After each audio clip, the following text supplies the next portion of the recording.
Porté par l'amour, un voyage de douleur et de résilience. Il est une histoire hors du commun, quand le cœur de toute une gamine n'eut plus que de larmes que pour se résilier à revivre.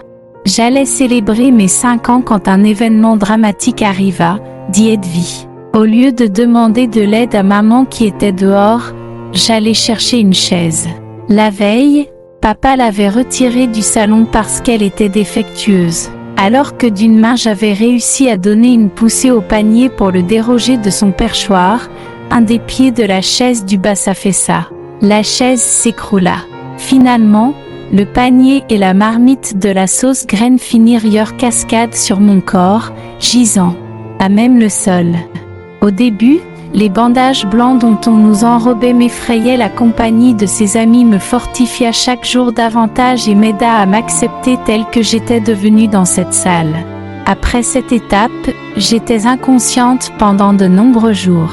Je n'en garde pas tant de souvenirs, car les brûlures étaient graves. J'étais sévèrement brûlée. Les supplices d'une marginalisation pour infirmité. Ma vie en société après l'accident devenait un supplice. J'étais marginalisée à cause des marques laissées sur ma peau par les brûlures. Je compris très tôt que ma vie avait changé. Plusieurs enfants qui étaient dans ma rangée fuirent et allèrent s'asseoir ailleurs. Ma rangée se vida pratiquement. Apprentissage au travers des épreuves. Moi qui étais autrefois rejetée, bannie des groupes et sans importance, moi qui étais un objet de raillerie, de moquerie, d'injures, il m'a donné le goût de vivre. Il m'a donné de la valeur. Qui peut le faire si ce n'est Dieu? La vie est une suite d'événements et souvent, ceux les plus rudes à vivre et à supporter sont les plus constructeurs pour notre vie. Mais la détresse ne sera jamais plus grande que le Sauveur. L'important n'est pas ce que nous attendions de la vie, mais c'est ce que nous apportions à la vie.